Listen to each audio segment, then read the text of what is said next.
আসসালামু আলাইকুম। এটিএন বাংলা সংবাদে সবাইকে স্বাগত জানাচ্ছি। আমি ভাবনা হবে। শুরুতেই বিআরবি কেবল সংবাদ শিরোনাম।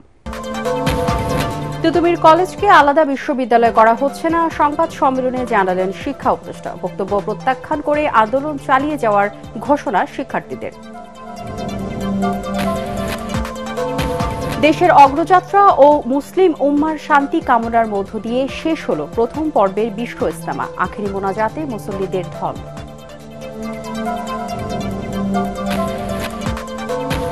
সংস্কারের আলোচনা যত দীর্ঘ হবে, স্বৈরাচাররা তত বেশি ষড়যন্ত্র করার সুযোগ পাবে, জানালেন তারেক রহমান। গণতান্ত্রিক প্রক্রিয়ায় নির্বাচিত প্রতিনিধির হাতে দায়িত্ব দেওয়ার আহ্বান। পুনর্বাসন ও ক্যাটাগরি বাতিলের দাবিতে ধানমন্ডি মিরপুর সড়ক অবরোধ করেন। জুলাই গণ অভ্যুত্থানে আহতরা আর্থিক সহায়তায় গঠন করা হচ্ছে অধিদপ্তর, বললেন মুক্তিযুদ্ধ বিষয়ক উপদেষ্টা। এবং রমজানে বাড়বে না নিত্যপণ্যের দাম, জানালেন বাণিজ্য উপদেষ্টা। চাঁদাবাজির কারণে কমছে না খাদ্যপণ্যের দাম, অভিযোগ সার্জিস আলমের।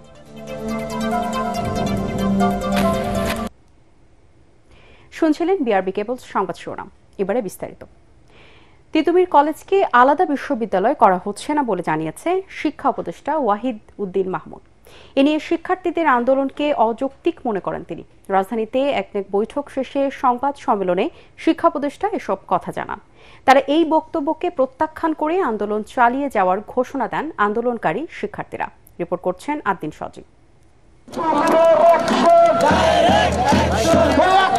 তিতুমির কলেজকে স্বতন্ত্র বিশ্ববিদ্যালয় করার দাবিতে আমরণ অনশনের ব্যানার টানিয়ে টানা আন্দোলনে শিক্ষার্থীরা রাজধানীর মহাখালীতে কখনো কলেজের সামনে, কখনো প্রধান সড়ক অবরোধ করে প্রতিবাদ জানাচ্ছে তারা।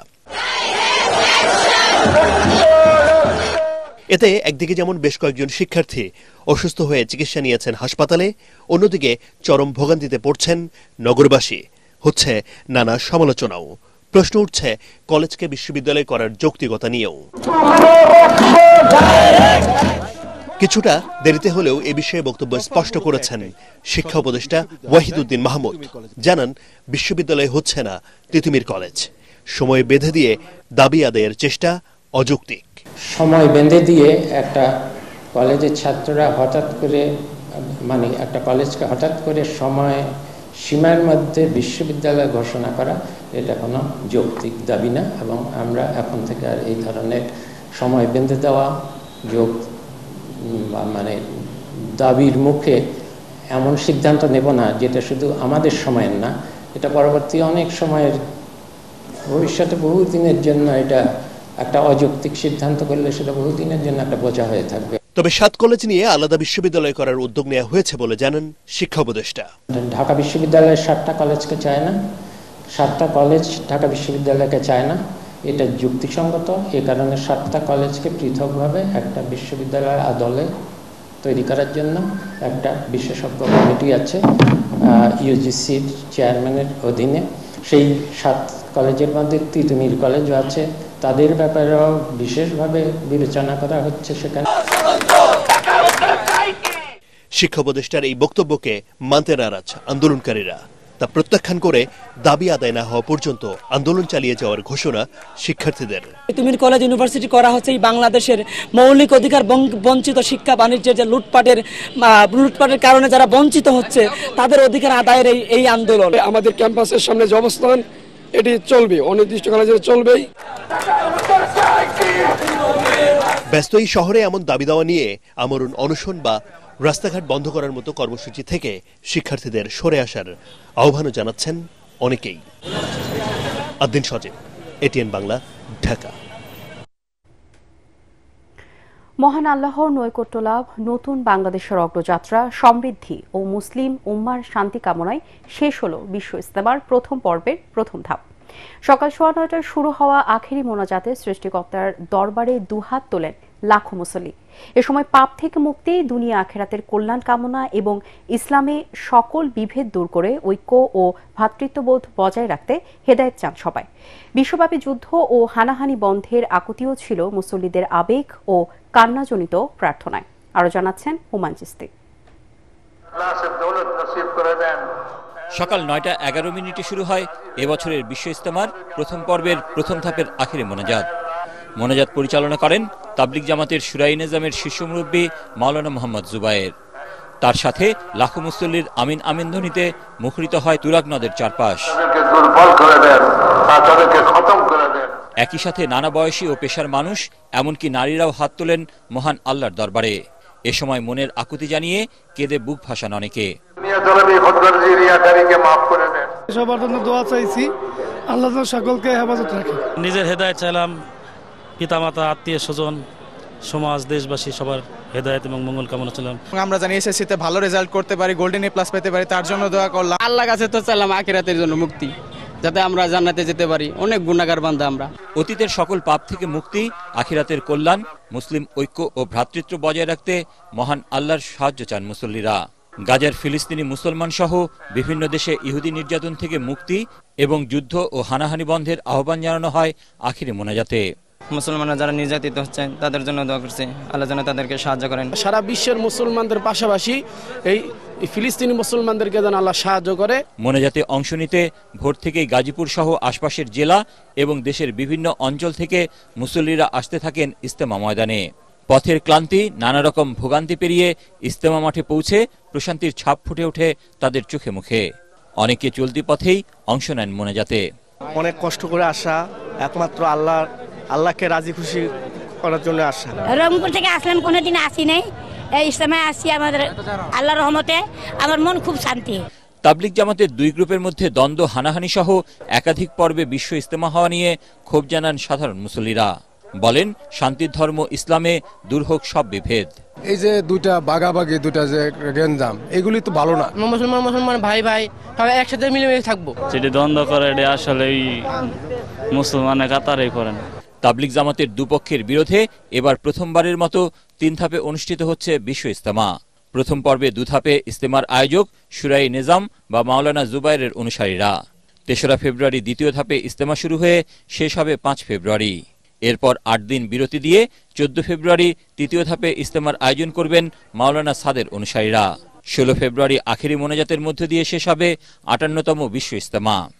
কালেমা, নামাজ, ইলম ও জিকির, ইকরামুল মুসলিমিন, নিয়ত ও দাওয়াত, তাবলিগ জামাতের এই 6টি মূলনীতি নিয়ে আলোচনা করতেই দেশ বিদেশ থেকে মুসল্লিরা জড়ো হন টঙ্গীর তুরাগ তীরের এই বিশ্ব ইজতেমা ময়দানে।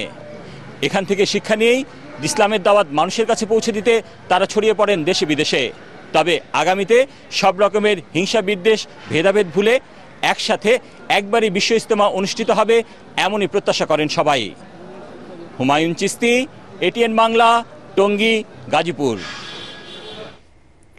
এর আগে আখেরি মোনাজাতে অংশ নিতে টঙ্গী ময়দান ও আশপাশের এলাকায় ঢল নামে ধর্মপ্রাণ মুসল্লিদের। মূল ময়দান আগেই কানায় কানায় ভরে যাওয়ায় অনেকে সড়ক মহাসড়কে বসে শরিক হন মোনাজাতে। আখেরি মোনাজাত শেষে প্রয়োজনীয় যানবাহন না থাকায় কেউ কেউ পায়ে হেঁটে রওনা দেন নিজ নিজ গন্তব্যে।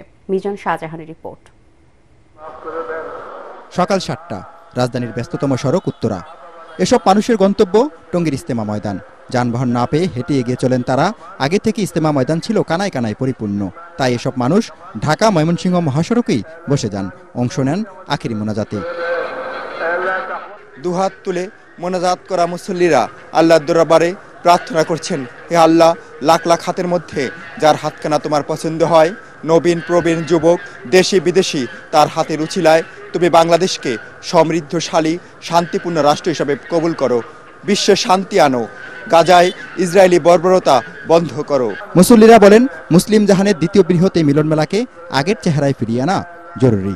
সবাইকে চলতে হবে একমাত্র আল্লাহর হুকুম আহকাম ও রাসূলের তরিকায়। কালেমা কি অনেকে এটা বোঝে না, নামাজ তো দূরে থাক, তো তাদেরকে কে বুঝাবো, কে সমঝাবো? এই জন্য এই জিম্মাদের আল্লাহ পাক রব্বুল আলামিন আমাদেরকে দিছে, কুয়ান ফুসিকুম আহলিকুম নারা, তুমি বাঁচো আহাল পরিবার পরিজনকে জাহান্নামের থেকে বাঁচাও। এই রয়েছে দাওয়াতের তাবলীগের মেহনতের উদ্দেশ্য। সবচেয়ে বেশি দোয়া করছি আমার মার জন্য, আমার আব্বুর জন্য। দেশের সমস্ত মানুষকে জানি নেক আমল করার জন্য তৌফিক দান করেন। দেশের জন্য দোয়া করছি, বাবা মার জন্য দোয়া করছি। আমি সীমায় দোয়া করছি, আল্লাহ আমার দাদা দাদি আমার সবাইকে মাফ করে দিন। 3 ধাপে ইজতেমা হওয়ায় আগের মতো অচল হয়নি ঢাকা মহানগর। তবে এই দফায় 42 জেলার মুসল্লিদের বিদায় ও পরের দফায় মুসল্লিদের আগমনের চাপে খানিকটা বিড়ম্বনা হয়েছে নগরবাসীর। চাহিদার তুলনায় যানবাহন কম থাকায় পায়ে হেঁটে ফেরেন অনেকে। এই যে মানুষ এত কষ্ট করে আসে, এই যে যাইতেছে, কি আনন্দ দেখেন। মানুষে কত আনন্দ করতেছে, কত বাই বাই করে চলতেছে, আমাদের ইডি নীতি। তো আমরা হেঁটে হেঁটে যার যার মতো করে সে চলে যাব। তো এটা নিয়ে আমার কোনো আফসোস নেই। 3 দিন বিশ্ব ইজতেমা শেষ করে আখিরি মোনাজাত শেষ করে আজকে আলহামদুলিল্লাহ ইনশাআল্লাহ বাড়ির উদ্দেশ্যে রওনা হচ্ছি। প্রথম পর্বের ইজতেমা শেষে মুসল্লিরা বাড়ি ফিরছেন সড়ক, নৌ ও রেলপথে। কেউ কেউ আবার দলবদ্ধ হয়ে যাচ্ছেন চিল্লায়। উদ্দেশ্য দেশের আনাচে কানাচে ইসলামের দাওয়াত পৌঁছে দেওয়া, যে দায়িত্বটি 12 মাসেই পালন করে তাবলিগ জামায়াতের অনুসারীরা। মিজান শাহজাহান, এটিএন বাংলা, টঙ্গী, গাজীপুর। সংস্কার বাস্তবায়ন করতে হলে আগে নির্বাচন প্রয়োজন বলে জানিয়েছেন বিএনপির ভারপ্রাপ্ত চেয়ারম্যান তারেক রহমান। সংস্কারের আলোচনা যত দীর্ঘ হবে, পতিত স্বৈরাচার আবারও মানুষের কাঁধে চেপে বসবে বলে শঙ্কা প্রকাশ করেন তিনি। রাজধানীর শ্যামপুরে রাষ্ট্র মেরামতের 31 দফার প্রশিক্ষণ কর্মশালায় ভার্চুয়ালি যুক্ত হয়ে তিনি আরও বলেন, গণতান্ত্রিক প্রক্রিয়ার মাধ্যমে নির্বাচিত প্রতিনিধির হাতে দায়িত্ব দিতে পারলে দেশ রক্ষা পাবে। কামরুজ্জামান রাজীবের রিপোর্ট। রাষ্ট্র সংস্কারে বিএনপির 31 দফা সাধারণ মানুষের কাছে পৌঁছে দিতে ঢাকা মহানগরের প্রতিটি থানা এলাকায় মাসব্যাপী প্রশিক্ষণ কর্মশালা শুরু করেছে বিএনপি। রাষ্ট্র কাঠামো মেরামতের 31 দফা ও জনসম্পৃক্তি শীর্ষক ঢাকা মহানগর দক্ষিণ বিএনপি কদমতলী থানার কর্মশালায় লন্ডন থেকে ভার্চুয়ালি যোগ দেন দলের ভারপ্রাপ্ত চেয়ারম্যান তারেক রহমান। নেতাকর্মীদের বিভিন্ন প্রশ্নের জবাব দেওয়ার পর তাদের উদ্দেশ্যে দিক নির্দেশনামূলক বক্তব্য রাখেন তিনি। বলেন, ভোটের অধিকার প্রতিষ্ঠার জন্য বহু মানুষ জীবন দিয়েছে, তাই জনগণের সমস্যা সমাধানে নির্বাচিত প্রতিনিধির বিকল্প নেই। ভোটের অধিকার আর জবাবদিহিতা ছিল না বলেই স্বৈরাচার আওয়ামী সরকার লুটতরাজের রাজত্ব প্রতিষ্ঠা করতে পেরেছিল। সব দেশেই এই জবাবদিহিতা আছে, জবাবদিহিতা আছে বলেই সেই দেশের সিস্টেমগুলো কাজ করে, সেই দেশের সিস্টেমগুলো সুন্দর। এবং সেই জবাবদিহিতাটা কি? জবাবদিহিতাটা হচ্ছে নির্বাচন। কাজেই যেই কমিটমেন্টগুলো বা যেই প্রতিজ্ঞাগুলো তারা জনগণের সামনে করেছে, সেই কাজগুলো তারা কতটুকু কি করলো, জনগণ তখন জবাব চাইবে। যদি ওই 10 টাকা কেজি চাল খাওয়াবো বলে 70 টাকা কেজি চাল খেয়েছে এরকম ঘটনা হয়, তাহলে ওই 5ই আগস্টের মতন ঘটনা ঘটবে। অথবা ভোটের ব্যবস্থা যদি ঠিক থাকে, তাহলে ভোটের মাধ্যমে জনগণ তাদেরকে ছুড়ে ফেলে দিবে। তারেক রহমান বলেন, স্বৈরাচারের আমলে বিএনপি যখন সংস্কারের দাবি তুলেছিল, তখন কেউ সংস্কারের কথা বলারও সাহস পায়নি। সংস্কারের প্রস্তাব বিএনপি সবার আগে উপস্থাপন করেছে উল্লেখ করে তারেক রহমান বলেন, সংস্কারের আলাপ যত দীর্ঘায়িত হবে, ষড়যন্ত্রকারীরা ততই সুযোগ পাবে। সংস্কারের প্রস্তাবগুলো যদি বাস্তবায়ন করতে হয়, তাহলেও সবচাইতে আগে নির্বাচনই প্রয়োজন। নির্বাচনের মাধ্যমেই যাদেরকে জনগণ দায়িত্ব দেবে, সংস্কারের কাজ তারাই শুরু করতে পারবে। যদি সংস্কার করে আমরা এই আলোচনা দীর্ঘ থেকে দীর্ঘায়িত করতে থাকি, দীর্ঘতর করতে থাকি, তাহলে কিন্তু স্বৈরাচার সুযোগ পেয়ে যাবে আবার দেশের মানুষের কাঁধে চেপে বসার। জনসমর্থনে রাষ্ট্র পরিচালনার দায়িত্ব পেলে জনগণের কাছে করা ওয়াদা পূরণে প্রতিজ্ঞাবদ্ধ থাকতে নেতাকর্মীদের প্রতি আহ্বান জানান তারেক রহমান। কামরুজ্জামান রাজীব, এটিএন বাংলা, ঢাকা। আন্তর্জাতিক পর্যায়ে কোনো আয়োজনে প্রথমবারের মতো দলীয় প্রধানের প্রতিনিধিত্ব করতে যাচ্ছেন বিএনপির ভারপ্রাপ্ত চেয়ারম্যান তারেক রহমানের কন্যা জাইমা রহমান। মার্কিন প্রেসিডেন্ট ডোনাল্ড ট্রাম্পের সম্মানে ন্যাশনাল প্রেয়ার্স ব্রেকফাস্টে অংশ নিতে যুক্তরাষ্ট্রে রওনা হওয়ার আগে বিএনপি মহাসচিব মির্জা ফখরুল ইসলাম আলমগীর ও স্থায়ী কমিটির সদস্য আমির খসরু মাহমুদ চৌধুরী একথা জানান।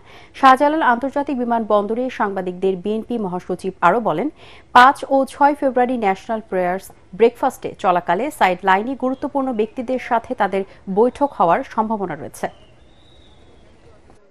একটা ব্রেকফাস্ট প্রেয়ার আমরা আমন্ত্রিত হয়েছি, আমরা সেখানে যাচ্ছি, তো সাইড লাইনে কিছু আলোচনা হবে। তারেক সাহেব উনি জাইমা রহমান ওনাকে রিপ্রেজেন্ট করবেন।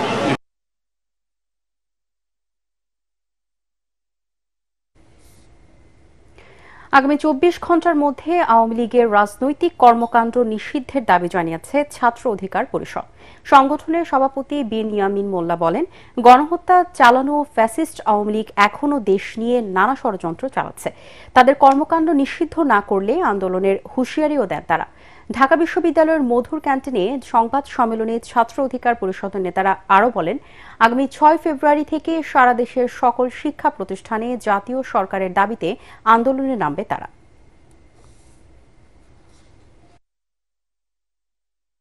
জুলাই গণ অভ্যুত্থানে আহতদের পুনর্বাসন ও ক্যাটাগরি বাতিলের দাবিতে ধানমন্ডি মিরপুর সড়ক অবরোধ করেন আহতরা।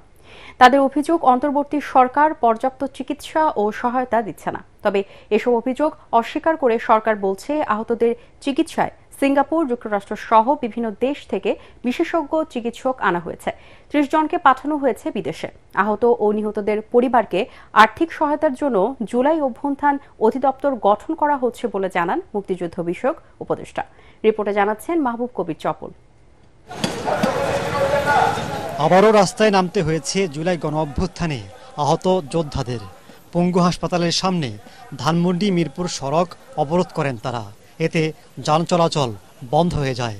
তাদের অভিযোগ, 6 মাস পার হলেও যথাযথ চিকিৎসা কিংবা আর্থিক সহায়তা পাননি তারা। যে আমাদের চিকিৎসাটা উন্নত করা এবং যাদেরকে বাইরে নেওয়া দরকার তাদেরকে বাইরে নেওয়া। যেমন বাইরে থেকে ডাক্তাররা আসে, এসে বলে যে ওরা ঠিক আছে, ওদেরকে যাওয়া লাগবে না। কিন্তু একজনের আছে বিভিন্ন অন্যান্য হাসপাতালে গিয়ে ডাক্তাররা বলে যে 2 মাস আগে অপারেশন করলে হাত টিকতো, 2 মাস আগে করলে পা টিকতো। ওইখানে ক্যাটাগরি করছে, ক্যাটাগরির মধ্যে করছে ভুল। জুলাই ফাউন্ডেশনকে তো বলতে অনেক বিরক্ত। ফান্ড অনেক আসলে লাভ হবে, আমরা আহতরা পাচ্ছি না, আমাদের হাতে এসে পৌঁছাতে হবে। অবশ্যই অবহেলা আছে। জুলাই ফাউন্ডেশনে এখানে প্রতিটা পরতে অসৎ লোকে ঢুকে গেছে। এখানে আমাদের উপদেষ্টারা আমাদেরকে যতটুকু আশ্বাস দিছে, এটা আমাদের কিছুই বাস্তবায়ন করে না। আমরা কি গুলি খেয়ে কি দেশের বোঝা হয়ে গেলাম নাকি? যুক্তরাষ্ট্র ও সিঙ্গাপুর থেকে আসা বিশেষজ্ঞ ডাক্তারদের সাথে এদিন স্বাস্থ্য মন্ত্রণালয়ে বৈঠক করেন ঊর্ধ্বতন কর্মকর্তারা। এ সময় স্বাস্থ্য মন্ত্রণালয়ের বিশেষ সহকারী জানান, মানসিক অস্থিরতায় মাঝে মধ্যেই রাস্তায় নামছেন আহতরা।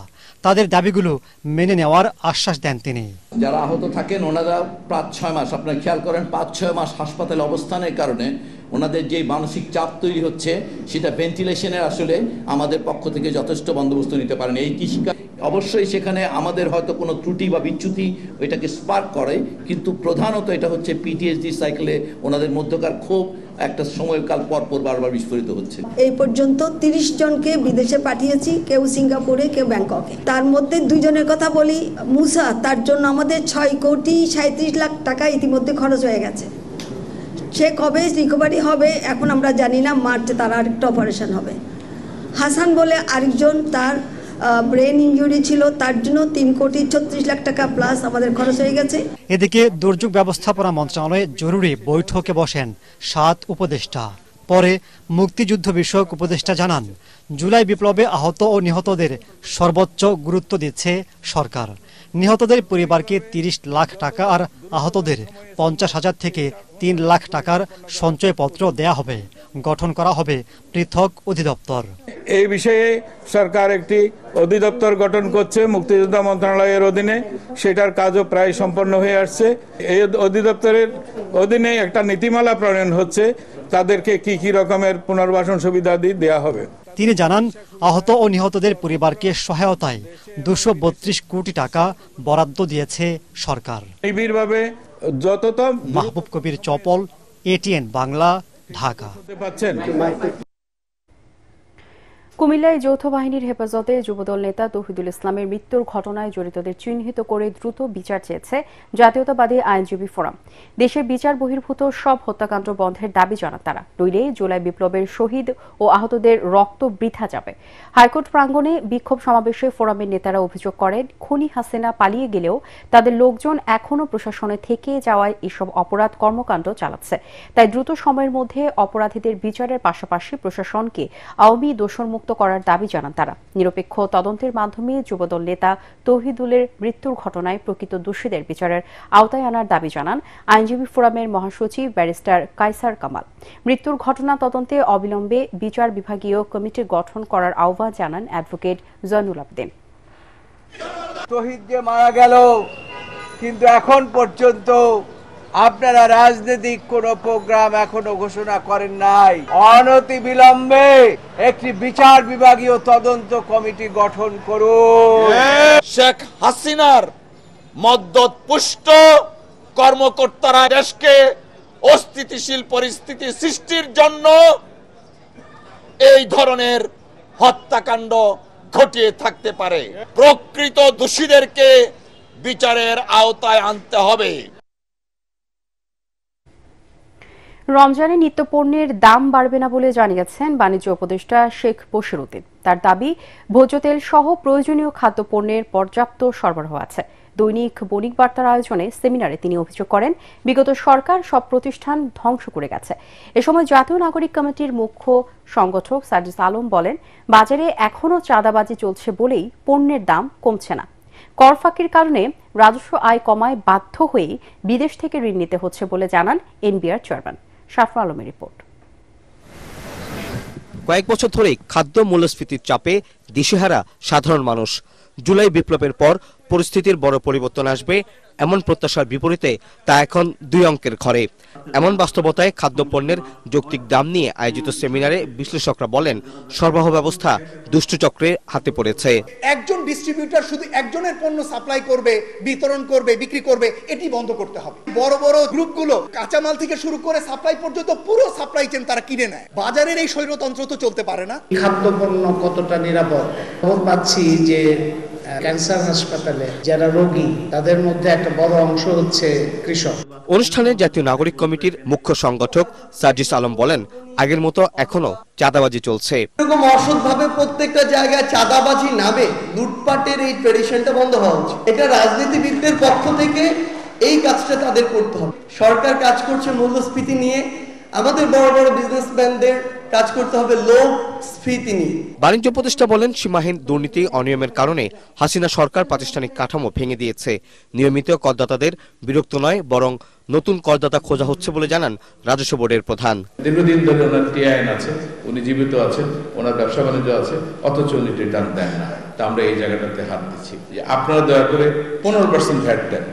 আপনি ইনপুট ক্রেডিট নেন, আপনি লেস দেন 1% ট্যাক্স দেবেন। এটাও আপনাদেরকে অ্যাসিওর করতে চাই, গোয়িং ফরওয়ার্ড ইন রমাদান ইনশাআল্লাহ সমস্যা হবে না।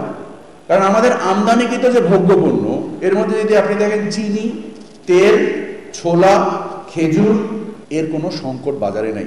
শেখ হাসিনা নামে যে মহিলাটা আমাদের দেশে আবর্তিত হয়েছিলেন, হেন কোনো প্রতিষ্ঠান ছিল না যেটাকে ধ্বংস করা হয়নি। টিসিবির কার্ড বিতরণ নিয়ে অনিয়ম হয়েছে বলেও স্বীকার করেন স্বয়ং বাণিজ্য উপদেষ্টা। শারফুল আলম, এটিএন বাংলা, ঢাকা। 12,532 কোটি 28 লক্ষ টাকা ব্যয়ে 13টি প্রকল্প অনুমোদন দিয়েছে জাতীয় অর্থনৈতিক পরিষদের নির্বাহী কমিটি একনেক। এর মধ্যে সরকারি অর্থায়নে 4,097 কোটি 23 লক্ষ টাকা, প্রকল্প ঋণ 7,328 কোটি 95 লক্ষ টাকা এবং বিভিন্ন সংস্থার নিজস্ব অর্থায়নে 1,106 কোটি 10 লক্ষ টাকা। শেরেবাংলা নগরে পরিকল্পনা কমিশনের এনইসি সম্মেলন কক্ষে প্রধান উপদেষ্টা এবং একনেক চেয়ারপারসন ডক্টর মোহাম্মদ ইউনুসের সভাপতিত্বে অনুষ্ঠিত সভায় এই অনুমোদন দেওয়া হয়। সভায় 9টি মন্ত্রণালয় প্রকল্প প্রস্তাব করে, যার মধ্যে 9টি নতুন এবং বাকি 4টি সংশোধিত প্রকল্প প্রস্তাব। ব্রিফিংয়ে পরিকল্পনা উপদেষ্টা ওয়াহিদ উদ্দিন মাহমুদ জানান, অনুমোদিত 13টির মধ্যে উল্লেখযোগ্য ধান, গম ও ভুট্টার উন্নতর বীজ উৎপাদন প্রকল্প, চট্টগ্রাম মহানগরীর স্যানিটেশন প্রকল্প, মোংলা বন্দরের সুবিধার সম্প্রসারণ এবং শিক্ষা প্রতিষ্ঠানের ডিজিটাল ল্যাব স্থাপন প্রকল্প।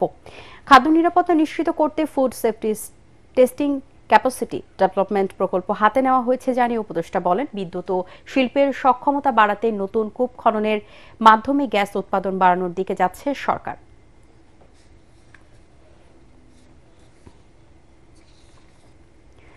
জাহাঙ্গীরনগর বিশ্ববিদ্যালয় কেন্দ্রীয় ছাত্র সংসদ জাকসু নির্বাচনে পূর্ব ঘোষিত রোডম্যাপ অনুযায়ী তফসিল ঘোষণা না করায় আবারও আন্দোলনে নেমেছে শিক্ষার্থীরা। গতরাত থেকে বিশ্ববিদ্যালয়ের বটতলায় সমবেত হয়ে বিক্ষোভ মিছিল ও অবস্থান কর্মসূচি পালন করছে শিক্ষার্থীরা। দ্রুত তফসিল ঘোষণার দাবিতে তারা রেজিস্ট্রার ভবনে অবস্থান কর্মসূচি পালন করছেন। ছাত্র সংসদ নির্বাচনের তফসিল ঘোষণার জন্য 48 ঘণ্টার আলটিমেটামও দেন তারা। এদিকে জাকসু নির্বাচনের তফসিল ঘোষণাকে কেন্দ্র করে বিশ্ববিদ্যালয়ের উপাচার্য জাকসুর গঠনতন্ত্রের কিছু মৌলিক সংস্কারের জন্য দেরি হচ্ছে।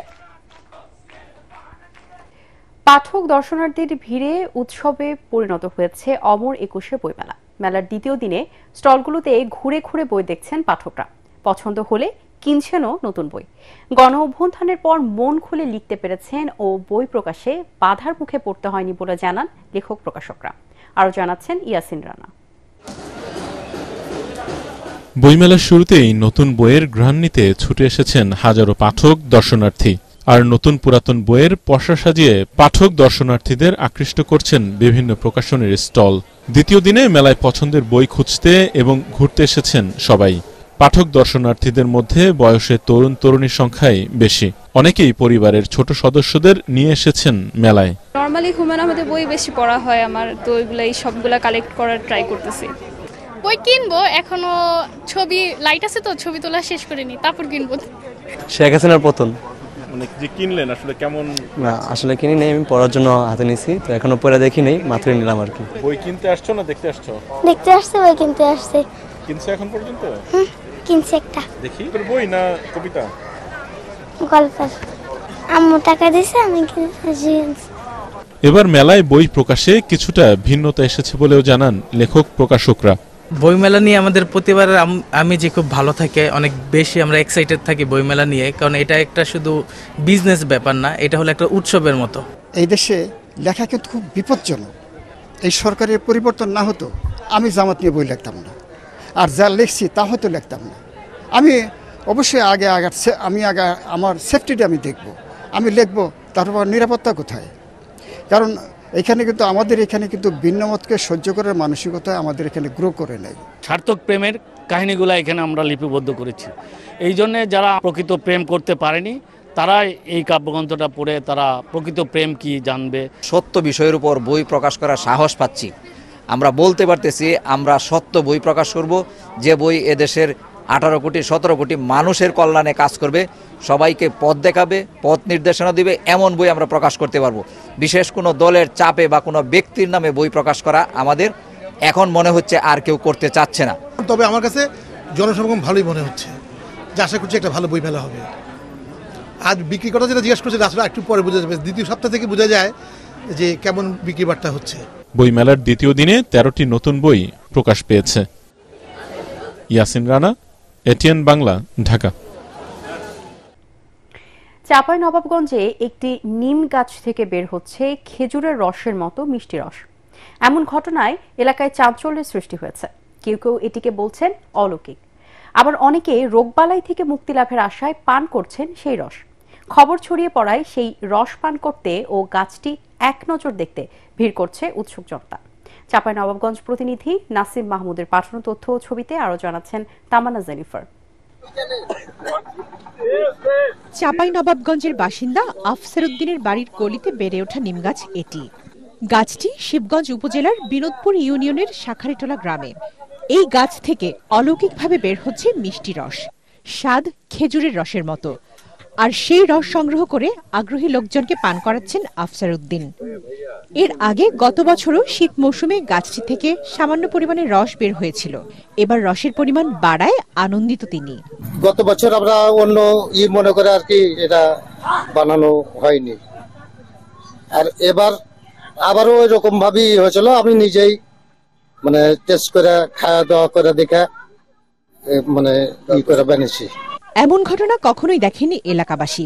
তাদের ধারণা অলৌকিক এই গাছের রস খেলেই বিভিন্ন রোগবালাই থেকে মিলবে মুক্তি।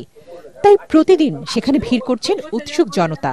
দেখছি যে এখানে আপনার নিম গাছ দিয়ে আপনার খেজুরের রসের মতো টপ টপ করে রস পড়ে, আর এই রস লাইন ধরে সবাই নাই। এই রস আমি নিজেই কিন্তু খেয়েছিলাম এবং আমি খেয়ে দেখলাম যে আসলে কিন্তু খেজুরের রসের মতো কিন্তু আসলে সুস্বাদু। অসুখ বিসুখ ভালো মন্দ আপনার বিষয়ের জন্য সুস্থ পাচ্ছি আমরা খেয়ে।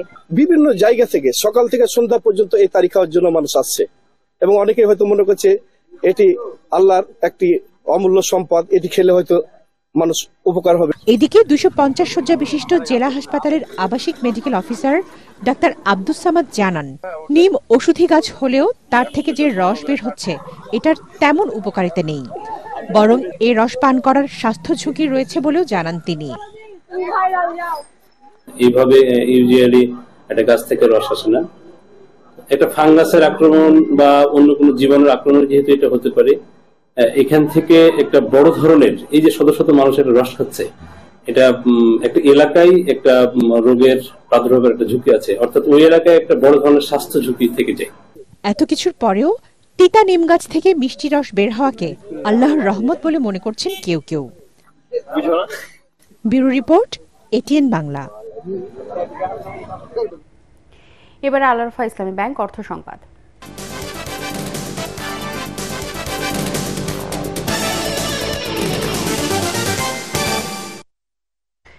পিপলস লিজিং অ্যান্ড ফাইন্যান্স কোম্পানিতে সজ্জিত আমানত দ্রুত ফেরত পেতে প্রধান উপদেষ্টা, অর্থ উপদেষ্টা ও গভর্নরের হস্তক্ষেপ ও সহযোগিতা কামনা করেছে ৬,০০০ আমানতকারী। রাজধানী গুলশানে এ নিয়ে আয়োজিত সংবাদ সম্মেলনে লিখিত বক্তব্য পাঠ করেন প্রতিষ্ঠানটিতে আমানতকারীদের কাউন্সিলের প্রেসিডেন্ট ও প্রধান সমন্বয়কারী আতিকুর রহমান আতিক। বলেন, আমানতকারীদের অর্থ লুটপাটকারী PK হালদার বিদেশে পালিয়ে গেলেও উজ্জ্বল কুমার নন্দী, শামসুল আলামিন গ্রুপ, SK সুর, শাহ আলম সহ অনেকেই বহাল তবিয়তে দেশে রয়েছেন। 2015 সালের পর থেকে যারা পিপলস লিজিং এর পরিচালক ও সার্বিক ব্যবস্থাপনায় তাদের অনিয়ম দুর্নীতির বিরুদ্ধে বাংলাদেশ ব্যাংক ব্যবস্থা নেয়নি বলেও অভিযোগ আমানতকারীদের। অনিরাপদ খাদ্য গ্রহণের কারণে প্রতি বছর 35,000 মানুষের মৃত্যু হয় এবং প্রতিদিন অন্তর 5 ভাগ মানুষ ডায়রিয়ায় আক্রান্ত হন।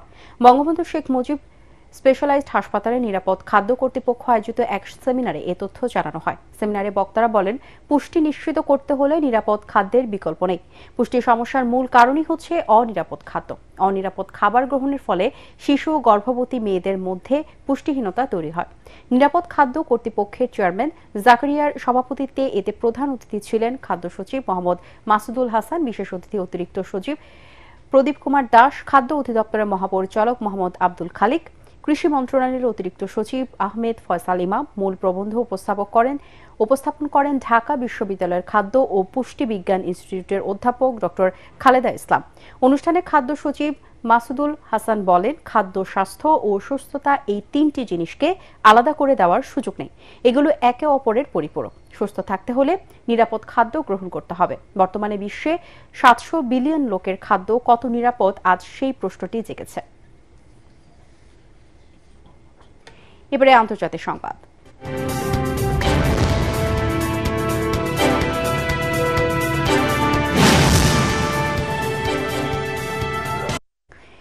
নিজেদের সবচেয়ে বড় 3 বাণিজ্যিক সহযোগী দেশ কানাডা, মেক্সিকো ও চীনের সব পণ্যের উপর শুল্ক আরোপ করে নির্বাহী আদেশ জারি করেছেন যুক্তরাষ্ট্রের প্রেসিডেন্ট ডোনাল্ড ট্রাম্প।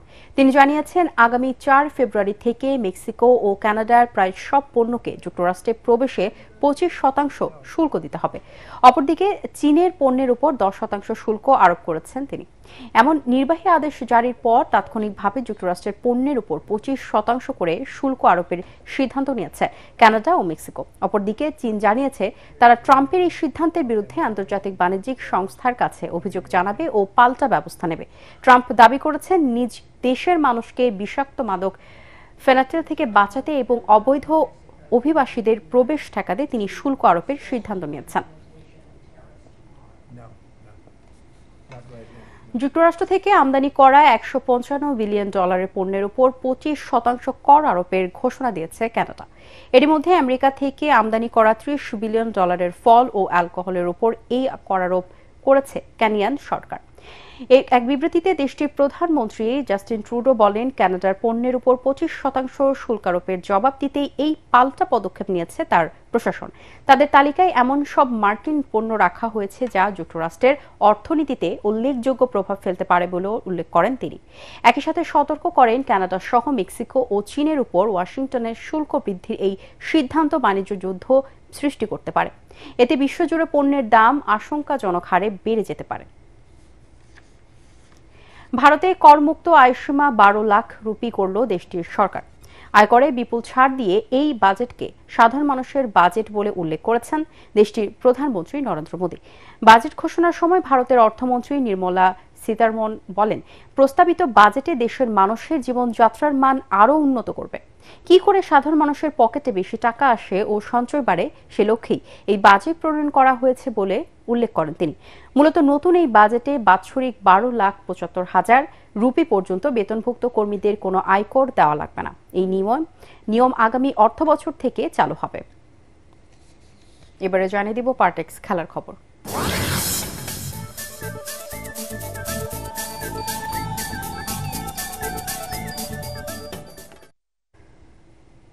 কোচিংয়ে ফিরে যেতেই বিসিবি নির্বাচকের পদ থেকে সরে যাওয়ার কথা বললেন হান্নান সরকার। দায়িত্ব ছেড়ে দেওয়ার কারণ জানাতে গিয়ে দুপুরে নিজ বাসভবনে তিনি জানান, বিসিবি চাইলে কোচিংয়ে যে কোনো দায়িত্ব নিতে প্রস্তুত তিনি। রিপোর্ট করছেন এস.এম. আশরাফ।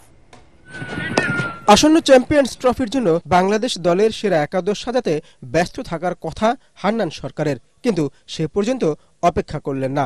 নতুন ক্রিকেট বোর্ডের অধীনে কাজের চাপ, অনেকের সাথে বনিবনা না হওয়ার কানাঘুষো থাকলেও হান্নান জানিয়েছেন, কোচিং পেশাকে সমৃদ্ধ করতেই 1 বছর পূর্ণ না হতেই এমন সিদ্ধান্ত। আমি আসলে বোর্ডের সাপোর্ট সবসময় পেয়েছি, এখনো পাচ্ছিলাম, বাট আমি এখনো বোর্ডের সাপোর্ট পেতে চাই। যদি কোচিং করাতে চাই, আমি চাই বোর্ডের সঙ্গে কাজ করার ব্যাপারে ইন্টারেস্টেড। যদি বোর্ড মনে করে আমাকে দিয়ে কোচিং ক্রিকেট বোর্ডে রাখা সম্ভব বা কাজ করার সম্ভব, সেটা থাকবে। বাট মাঝারে যে প্রশ্নটা ছিল যে ক্রিকেট বোর্ড থেকে বা আশেপাশ থেকে কখন আমি নেগেটিভ কিছু এখন পর্যন্ত পাইনি। প্রিমিয়ার লিগকে সামনে রেখে রূপগঞ্জ ক্রিকেট ক্লাব সহ আরও 2টি ক্লাব আলোচনা শুরু করেছে তার সাথে।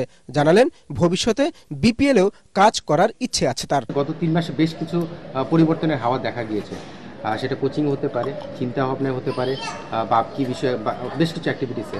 সেখান থেকে আমাকে জিনিসটা একটু আবার নাড়া দেয় যে আমার মনে হয় এখনই চিন্তা ভাবনা করার সময় এসেছে। এর আগে বয়স ভিত্তিক ক্রিকেটের নির্বাচকও ছিলেন।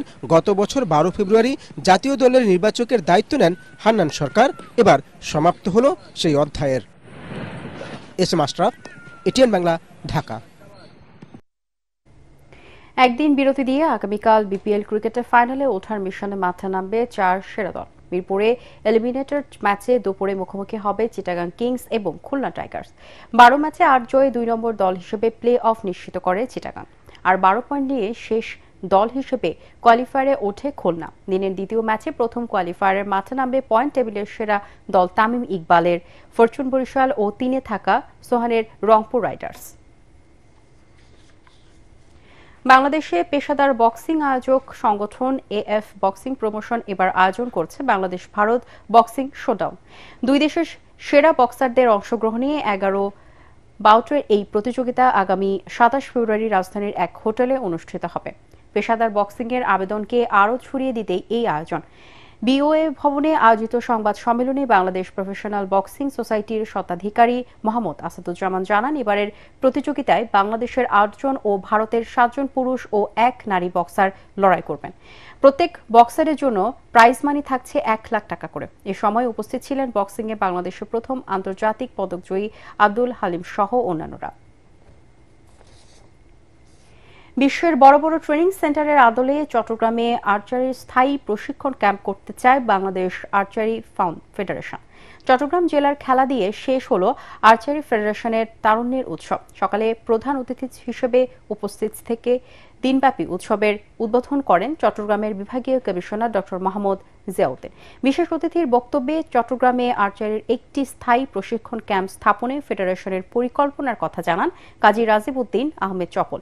এ সময় চট্টগ্রাম জেলা ক্রীড়া সংস্থার কাউন্সিলর সরওয়ার আলম চৌধুরী সহ অন্যান্যরা উপস্থিত ছিলেন। চট্টগ্রামে তারুণের উৎসবে 17 জন আর্চারি অংশ নেন। হাড্ডাহাড্ডি লড়াই শেষে লিটন জিতেছেন স্বর্ণ, তামিম রৌপ্য আর ব্রোঞ্জ জেতেন আদনান। শেষ করার আগে বিআরবি কেবলস সংবাদ শিরোনামগুলো জানিয়ে দেব আরও একবার। তিতুমির কলেজকে আলাদা বিশ্ববিদ্যালয় করা হচ্ছে না, সংবাদ সম্মেলনে জানালেন শিক্ষা উপদেষ্টা। বক্তব্য প্রত্যাখ্যান করে আন্দোলন চালিয়ে যাওয়ার ঘোষণা শিক্ষার্থীদের। দেশের অগ্রযাত্রা ও মুসলিম উম্মার শান্তি কামনার মধ্য দিয়ে শেষ হল প্রথম পর্বে বিশ্ব ইজতেমা। আখেরি মোনাজাতে মুসল্লিদের ঢল।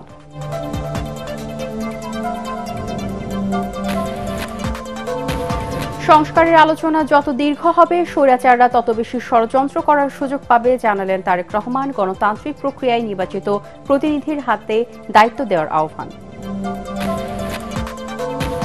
পুনর্বাসন ও ক্যাটাগরি বাতিলের দাবিতে ধানমন্ডি মিরপুর সড়ক অবরোধ করেন জুলাই গণ অভ্যুত্থানে আহতরা। আর্থিক সহায়তায় গঠন করা হচ্ছে অধিদপ্তর, বললেন মুক্তিযুদ্ধ বিষয়ক উপদেষ্টা।